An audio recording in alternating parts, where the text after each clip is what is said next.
On this episode of A State of Control, we continue the conversation with some of the great programmers in this industry who also happen to be female. We get to understand a little bit more about their perspectives, how we can go about mentoring, and what are some tips we can do to be a lot more supportive. All that and more on A State of Control.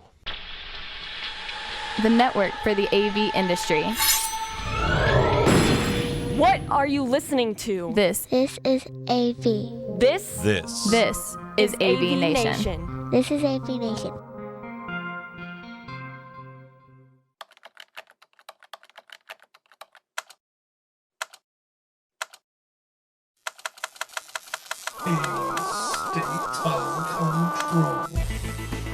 A State of Control. A State of Control, episode 93, Kind Space. Support for AVNation is brought to you by Lona, the go-to provider for AV signal distribution and control in corporate, higher education, and residential spaces. Welcome to A State of Control, an AVNation podcast that highlights the control, programming, and automation aspects of the audiovisual industry. My name is Steve Greenblatt. I'm your host. Thanks for joining us today.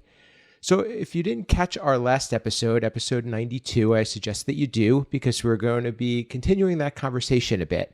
In that episode, we were honoring and bringing to light a lot of the great contributions that programmers that happen to be female have done for our industry. And we thought that there was more to say, and we wanted to continue to do a follow-up episode. So we get to welcome back a couple of guests, and we have one new addition to the team.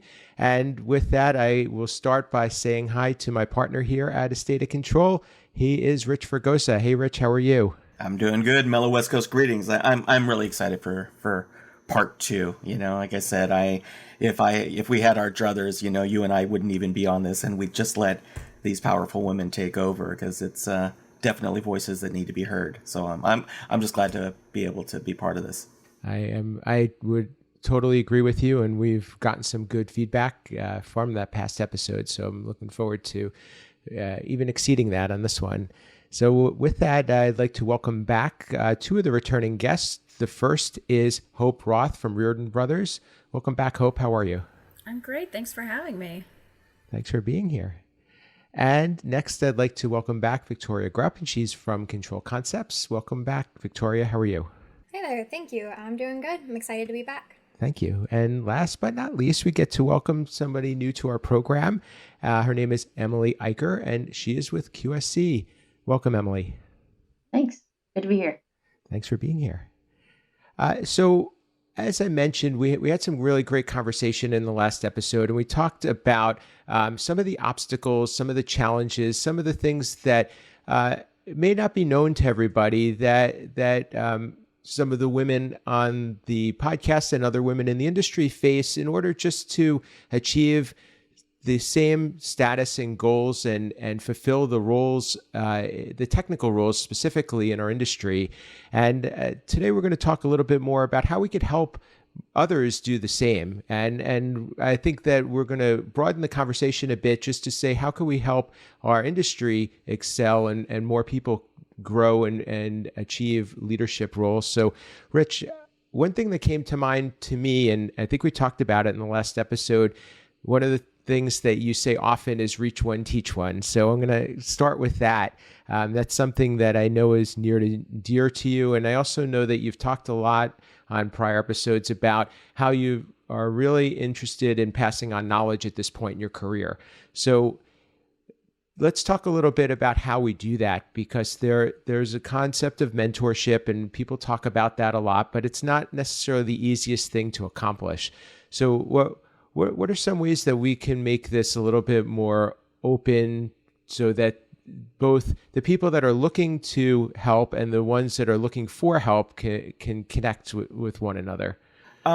We talked about this on the prior show, so I don't necessarily want to rehash. Like I said, I what you had just said, which was, if you can go back to the prior show and get an idea of what we talked about, because there was a lot of great knowledge there. But I think the first challenge is thinking that it's like some secret society to mentorship, right? That you have to you in the industry, it's that feeling of like, well, I can't mentor because I don't have enough experience, or I don't know what to do, or I don't know if I can teach.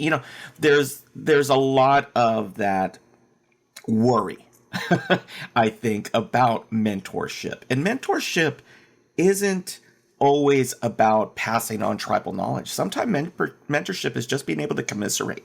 Sometimes it's just a kind voice. Sometimes it's just somebody who can say, I've been through that. And more importantly, I think mentorship is to say, here's the way I screwed things up.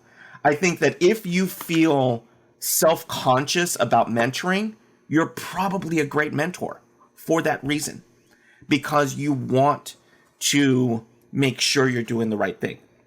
I think that if you believe your own press, you may not be the best mentor for that reason, because you will tend to have a blind eye towards, what really people starting out need. Because it's easy to talk about success. It's super easy, right? I liken it to, when, now at 50 and, my daughter's turning 18, and I have to constantly reassess what I say with her, because I'm looking at it with a 50-year-old brain and an additional 32 years of knowledge and experience and all of those things. And I have to take that step back and go, where was I at that point? What was my thinking? What was my exposure? I'm just coming out of school. I'm just coming out of a different social structure. I'm just figuring out, who I am. And when you're dealing with mentees, they're figuring out who they are professionally. And that's the best time. That's when I'm like, this is the buffet of being a professional. This is where you can try anything.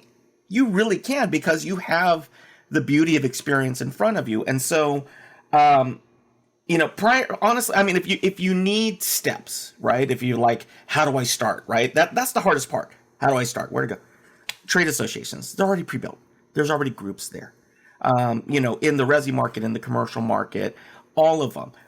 There's Facebook groups, there's Twitter, there's Discord groups. In the day and age of technology, I don't know how to, or I don't know where to find them, isn't really a viable answer. Now it comes down to effort. Now it comes down to, as a mentor, being willing to kind of stumble a little bit to say, hey, I want to be able to get this out. And so in the industry itself, again, Avixa, we talk about it a lot. In CEDIA, we have training programs. There's a couple of classes along the way. ISE's coming up. There's going to be a mixer, things like that. Introduce yourself. If you walk into a room, and I tell the story, I told it about Matt Scott. I tell the story when he was starting out. I literally just grabbed him at one seat. I said, come with me. He's like, what are you doing? I said, I'm introducing to you everybody. And I walked him to every one of the booths of people I felt he should know and said, this is Matt Scott. This is what he's doing. You need to know him. If you see somebody on a trade show floor, or you recognize them, or they recognize you, and they come up and say, hey, and again, from a mentee standpoint, right? If you admire somebody or the work that they do, walk up, say hi, introduce yourself, and say, hey, I'd like to learn a bit from you. And you can do it in a non-creepy way. I think that's always the concern, is that you're being cyber stalked from the other side. But, it's that first step is hard. It really is, on both sides. And you kind of have to put away that self-doubt, right? Of thinking that you don't have something to offer. The fact that you're even just willing to is that offer in and of itself. And so, again, it's that West Coast vibe, right? It's just like, just be out, it's just about being holistic with it. But it is, you have something to offer. Don't think you don't.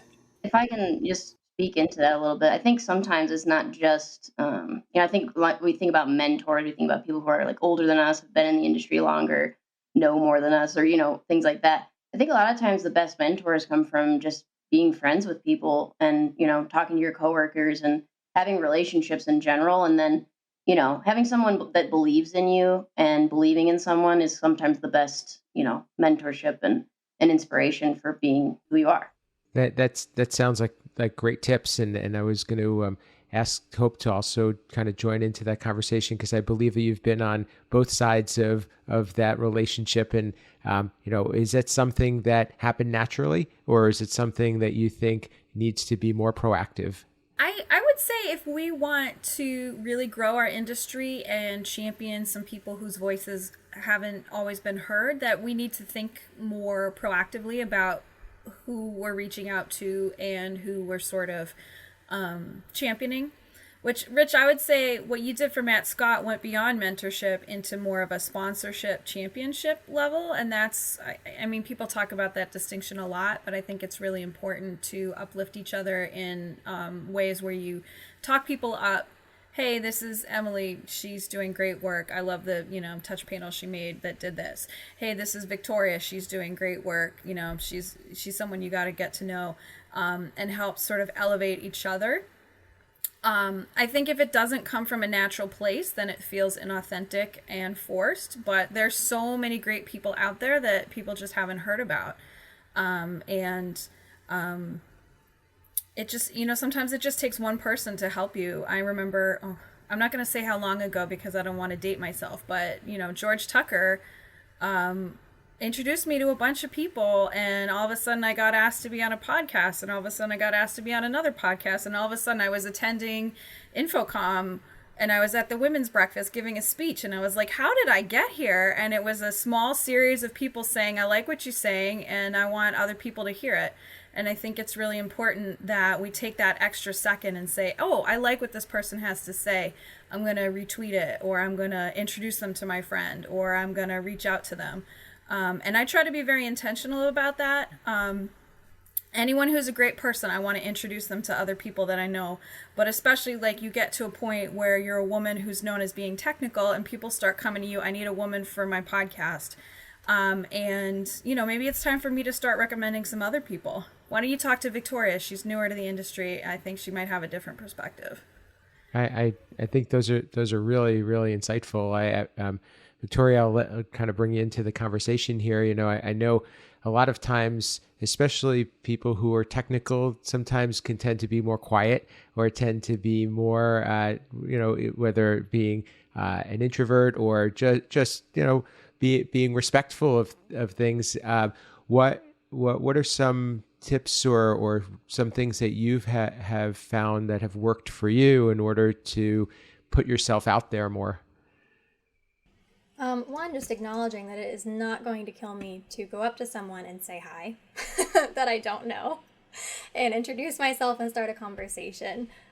Maybe it's a short conversation, maybe they remember me, maybe they won't, but it's not going to kill me. Like, you're there to socialize. So just honestly stepping up to someone and saying, hi, I'm Victoria, I'm a programmer. It's just getting past that hurdle has been a lot for me. Because I am very introverted and I tend to be shy. I'm not as shy once I know a group or I'm on a great team, but in a new environment, for me, that's the biggest thing. So just knowing it's going to be okay.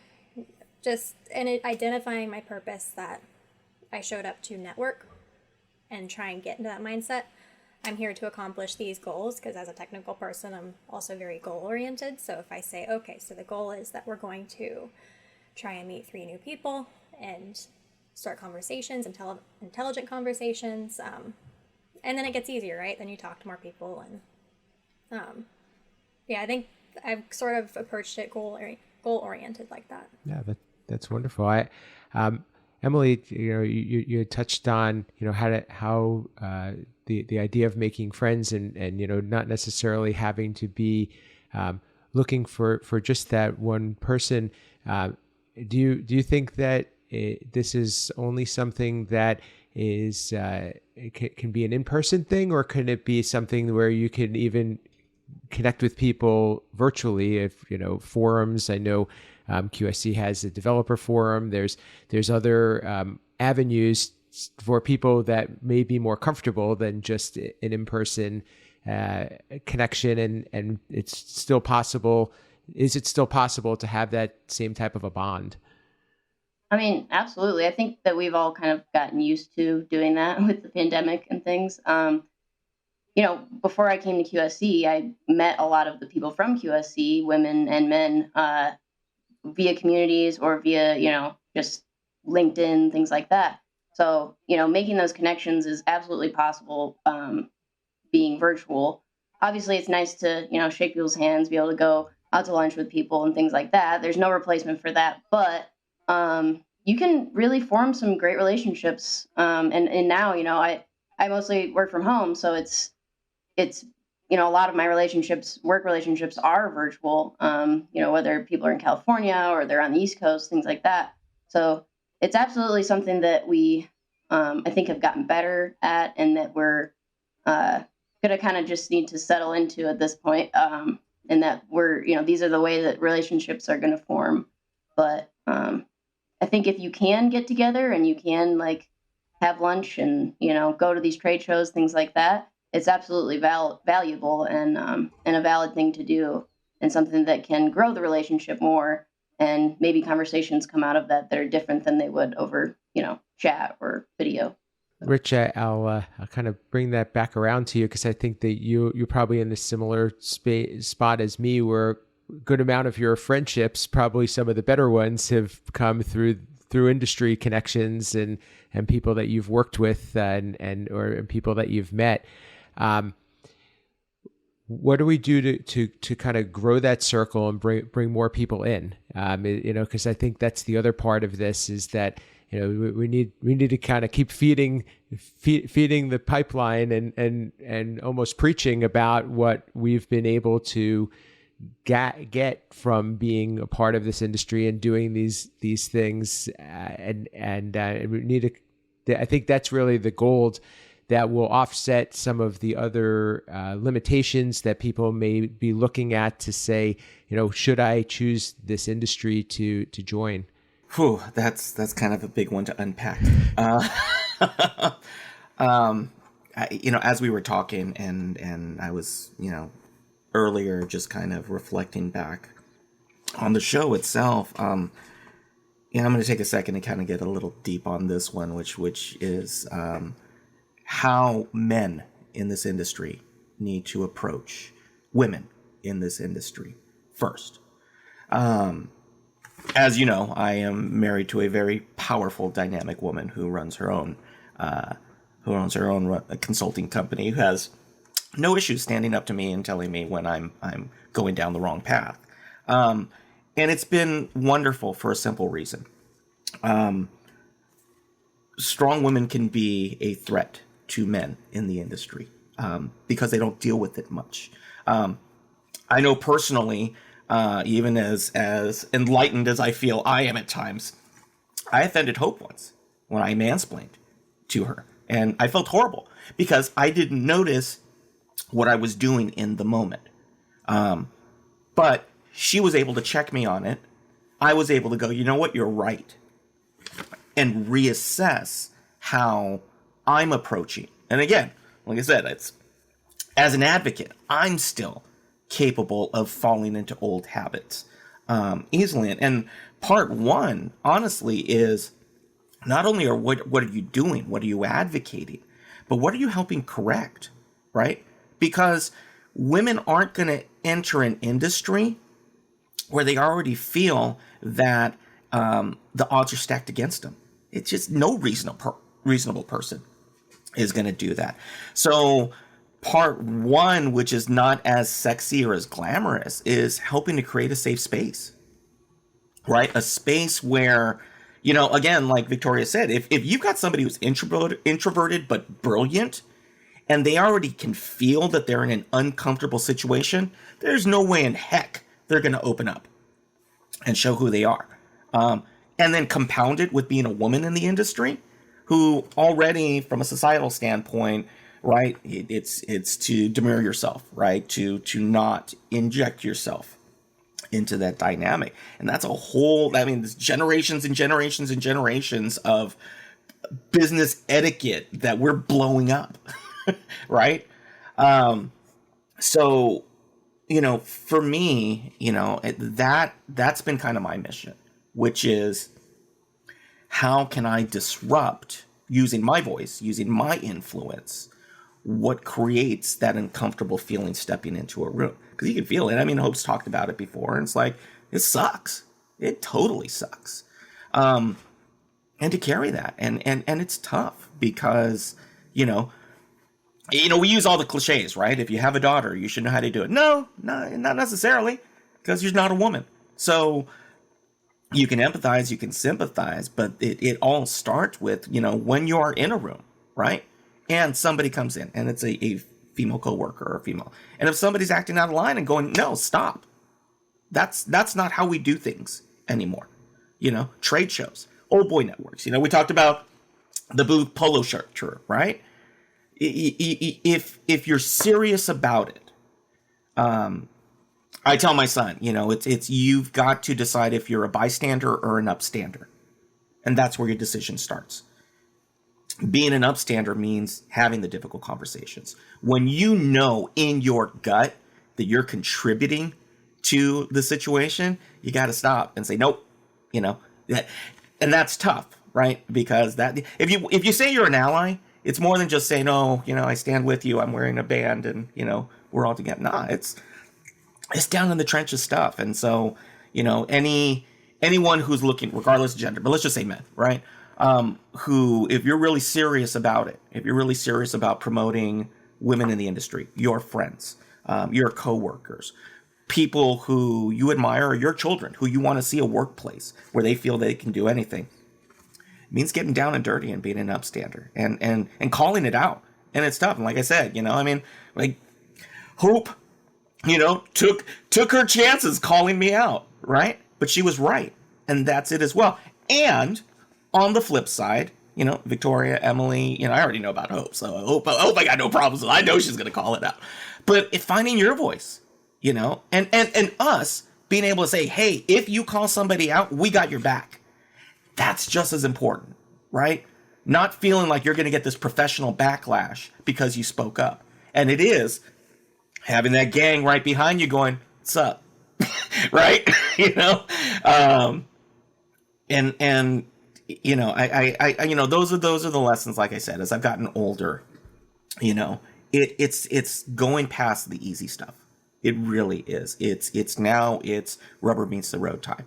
And so, if you're taking your time out to watch this show, do one thing. Stand up. If you hear somebody, if you hear a misogynistic comment, if you hear somebody taking it, no, dude, stop. That's not who we are. That's not who and telling these people that I know that's not who you are. So change it, right? Because that leads the progression through. So again, West Coast moment, as Uncle, it's another Uncle Richie fireside chat. I actually really appreciate that, Rich, because the message is often be stronger, stand up for yourself, put yourself out there. You need to tell people what you're not comfortable with or what's wrong. But talking about the other side of it, the ownership of it, of what you're saying and how it's perceived, I feel like that message needs to be just as large as the be stronger and speak up for yourself, because everyone should, and I've been on a long journey to speak up for myself more. It's a hard journey. It's really hard.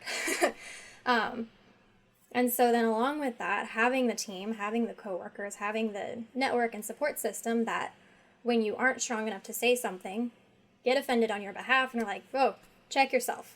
And I think what's important as well is not just saying, check yourself, but check yourself. This is weird or wrong because of this. And something that kind of comes to mind for me is if I'm next to one of my male coworkers, if something you're thinking of saying to me would feel weird saying it to my male coworker, you shouldn't be saying it to me, right? I think that's the check that doesn't happen a lot. And especially, and I'll call them just like your stereotypical, and I know it's so bad, like your old AV guy. Like, it's very easy to address someone that's my age as sweetheart or honey, but like, again, if it would feel weird saying it to a male, you should not be saying it to me. And it's so commonplace sometimes that I grew up in a very female-dominant house, and I'm very fortunate for that. But I was trying to check myself one day. I'm like, Dad, am I overreacting to this? Like, am I getting too rah-rah pro, like, or is this like actually weird that this was said to me? He goes, Victoria, if you saw me say that to one of my female coworkers, would you be astonished or would you be okay with it? I was like, I would be astonished you said that. And he goes, then there's your answer. And so that's kind of my gauge in life. Yeah, and I think a lot of people don't see those things as being, I guess people don't take those things in consideration as being demeaning to women in the AV industry, because they're like, oh, they're just being nice. Like, people a lot of times say, oh, there's no issue. Like, we don't mind women being in this industry, but then those same people might say those things that are offensive, thinking that they're just being nice and fatherly or something. But it's like, really, you're demeaning me. Like, you're not my father, you're my client or my boss or my whoever. You're not my Exactly. father and you're not my family. Exactly. you're my coworker, and I deserve just as much respect as you do. So Yeah, I went to a training once, and I was the first woman they'd had in 3 months, and the instructor said, "Wow, we don't get a lot of women in our training class. Thank you for your pretty face." Oh no. That face that you made, Emily, it's just and cracking me everyone up. turns and looks at you. I had the same experience. I actually called my boss, and it was a thing, because I was like, I don't feel safe in this class now, because I feel like I've been called out and I feel uncomfortable and othered, and he was trying to make me feel comfortable, and it's like, I know what my face looks like. It's, relatively symmetric, but that has nothing to do with my ability to work on your system. So, even sometimes people are trying to be nice, and it's like, that's not what you should have said. And Rich, I just want to say, I do have a reputation of being rather bold, but I wouldn't have called out just anyone. I knew that you would take it well. So, even just having an air of like, you know what, occasionally I'm going to say stuff I shouldn't, is really helpful. I think it's also helpful to think about some people. You're not sexist, you say something sexist. You're not racist, you say something racist. And we're all products of a society that is to some extent sexist and racist. So we've all been baked in it, and occasionally we're going to say things that are not okay. I've said things that are not okay, I'm sure.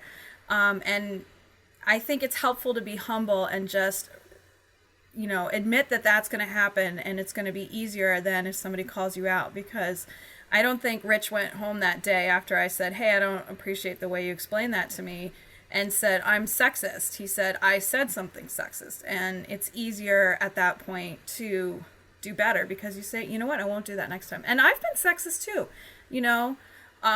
We're sort of programmed as humans to recognize patterns, because it's how you tell a pile of leaves from a mountain lion.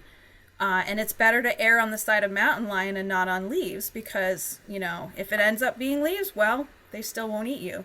And so, we put people into buckets. And when most of the women that you encounter are, not in a relatively technical role, you start to assume that about women. And I've even said something and realized, like, oh, sorry, you're an engineer. That's my bad. People assume the same thing about me. I shouldn't have done that to you. And I think it's good for just everyone as a whole to say, hey, I'm Hope, I'm a programmer, what's your role?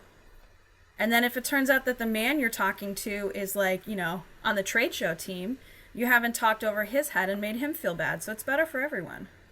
They're really excellent. I wanted to come back, and maybe this is a good way for us to bring everything to a head. I wanted to come back to something that Rich said earlier about trying to put ourselves in somebody else's shoes, because I think that's a really good point. And maybe we could kind of take it around the horn. What should we know, and those who are trying to help and trying to be supportive, what are some things that we should know, what it's like to be in your shoes and be and how can we make adjustments? Are there things tips that you can provide, or some insight that just might not come natural? And Hope, I'll kind of come back to you on that. I mean, I think the first thing is just when you feel like an outsider, it's very easy to kind of just back yourself into, literally or metaphorically, into a corner.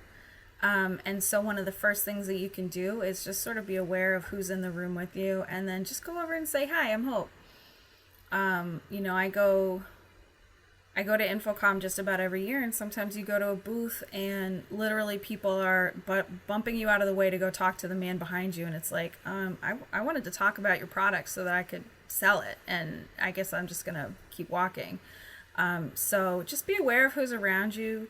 Be friendly to everybody. I think the most important thing that as like a male ally that you can do is to say, hey, dude, that wasn't cool. Because I feel like I am constantly having to say, hey, dude, that wasn't cool. And it would be nice if somebody else said it first sometimes. And just to sort of a twist on what Victoria said earlier about, if you wouldn't say it to a man, you shouldn't say it to me. If you wouldn't say it with me in the room, don't say it when it's Steve and Rich. Sexism hurts men too. Not everyone wants to hear your dirty jokes. I mean, some of us will among specific friends, but those are people that are okay with it. And where that level is. Like if we're in a business environment, keep it professional. Absolutely. Victoria, I'll ask you kind of the same question. And one of the things that I also am curious about is that I feel like we don't necessarily, from a man's perspective, we don't necessarily want to say you're one of the guys. What can we do to also respect that you are a woman and also understand more about what it's like to be in that place so that we can be more supportive?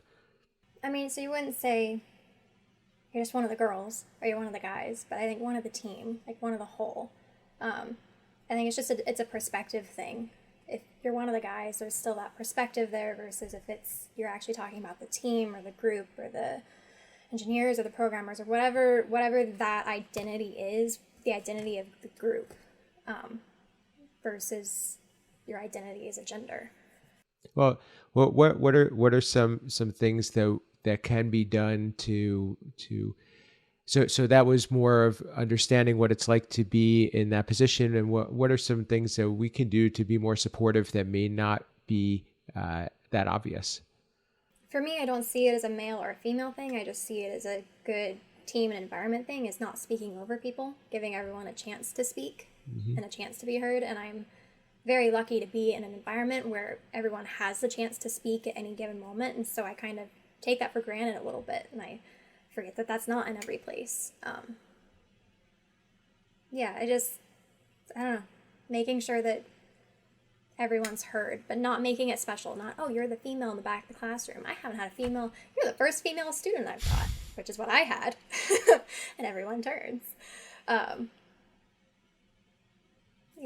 I don't know if I have a lot to add to that right now.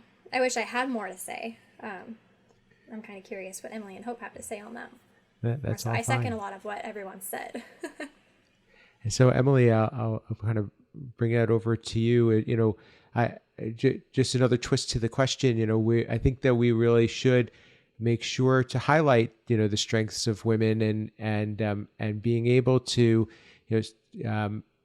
understand more about how we can bring those out. So what are some things that you can offer for us to know that may not be that intuitive? With anyone and anything, if someone's doing a good job, like they should be recognized. And I think that does a lot for someone's career. And I think it also does a lot for someone's self-esteem. So, for me, one thing a lot of times I don't know I'm doing well until someone says, hey, you're like great. You're doing a great job. Like, this is super cool. And, sometimes we put ourselves out there and then we get that feedback, but sometimes it takes someone that's maybe your boss or something, kind of digging in and looking and seeing like, wow, like these are really cool things that you're doing, and just kind of giving you that feedback. And that's for anybody. That's not just being a woman, but I think that women in AV in general, there's so few of us, and sometimes we can be we can have sort of a subservient attitude just because of the nature of the things that we've gone through in the industry. But bringing us out and telling us like, hey, this is really cool. Like, let's show some people, people some things that you can do.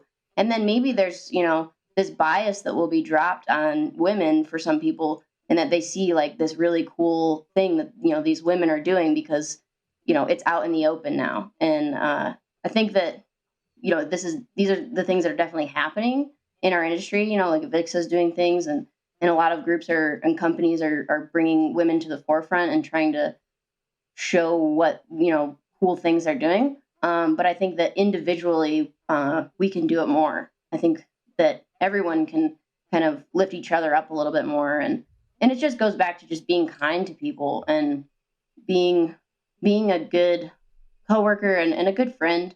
And ultimately, if you're a boss, you're a manager or supervisor over someone, lifting up your people is always going to pay off.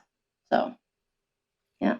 I think that's a great way for us to wrap this up. So thank you for that. Well said. And thank you, all of you guys, for enlightening us and for sharing both your insight and also putting yourself out there. So really appreciate that. And I think that this will be very well received. That will wrap things up for this show. And for our part 2, I'd like to thank our guests for being part of it. So first, I'd like to thank Hope Roth from Reardon Brothers. Hope, how can people get in touch with you if they want to learn more about what you're up to, what your company does, and also if they want to get to know you better? Thanks for having me, Steve. This was great. I am on all the social media platforms with the ever professional @Beer and Pie. It's from an album I did back in the day. Like everyone in our industry, I came into it because my album didn't sell well. So you can find me on Twitter, LinkedIn, Instagram, all those feeds. Yeah. And Reardon Brothers? We are RiordanBrothers.com. That's RIORDAN. And we're a small integration firm in Boston. Wonderful. Victoria, grew up from Control Concepts. How can people get in touch with you, learn more about what you're doing, and also to see if they want to connect and get to know you better? Yep. The best place to reach me is LinkedIn. I'm just under Victoria Grupp. It's not a very common name. And then the other place is via Control Concepts website under the team page. Thank you. And last but not least, Emily Eicher from QSC. Thanks for joining us, and we were glad to get to know you better. How can people get in touch with you, make those connections that we discussed, and also learn more about QSC? Yeah, great to be here. So I am available on LinkedIn and also QSC communities for developers. So you can reach out to me on there. And yeah, I usually check my LinkedIn like most of the time. So yeah. Wonderful. And that's how we connected, other than getting to know each other through developers. So that's really cool. And Rich, another great episode. Any parting words and anything that you wanted to share, and how people can reach you as well? Yeah, I was gonna kind of hold my tongue on this one, but it's a pet peeve of mine in the industry with men is when women enter your industry, or they come out and they reach out to you and they say hello, they're not looking to date you. I really wanted to hold off saying it, but I'm like, no, I gotta say it, because not every woman in the industry is looking to date you. You're not that awesome. Some of us have people. We're fine. Like, yeah, exactly, right. And but like you kind of check yourself, bro. But that's what I mean, right? That's that thinking, right? And it does. It starts with simple things like that, and understanding that it's already hard enough for them to be in the room.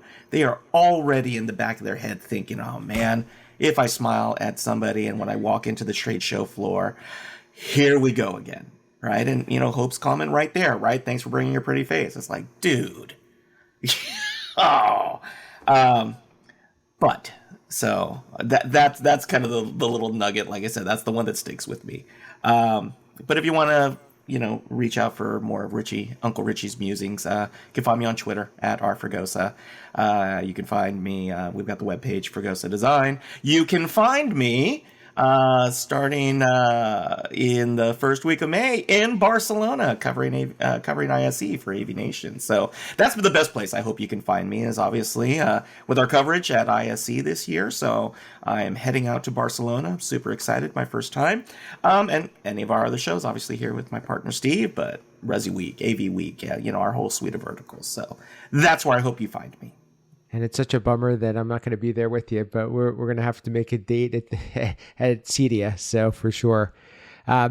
And thank you, Rich, for those closing remarks. And I really appreciate everybody for providing insight, as I mentioned. And it really is an easy thing to just reach out and make connections. So please reach out to these folks and provide some feedback and let them know that you're out there and that you support them, but also, that that's a starting point for a relationship and to help each other out. And I think that was the overlying theme here. It's very rewarding. And I feel like a lot of people too listen and consume content, and you don't necessarily know that they're out there. So please just let us know that you are. And Rich and I and those of us that are on the shows really appreciate that, and it's very rewarding. So as Rich said, you could reach us at avnation.tv. Also, check us out on your favorite podcast app. And if you are so kind to leave a rating or review, we would always appreciate that as well. For me, you can reach me at Steve Greenblatt on social media. You could also reach Control Concepts at controlconcepts.net. And I look forward to seeing everyone in person this year at InfoComm. So I hope that we're going to be able to make that happen. And it would be great to get people back together and be able to support one another. So I think it was a really good vibe from the show. And with that, I think we'll leave it. And this has been A State of Control.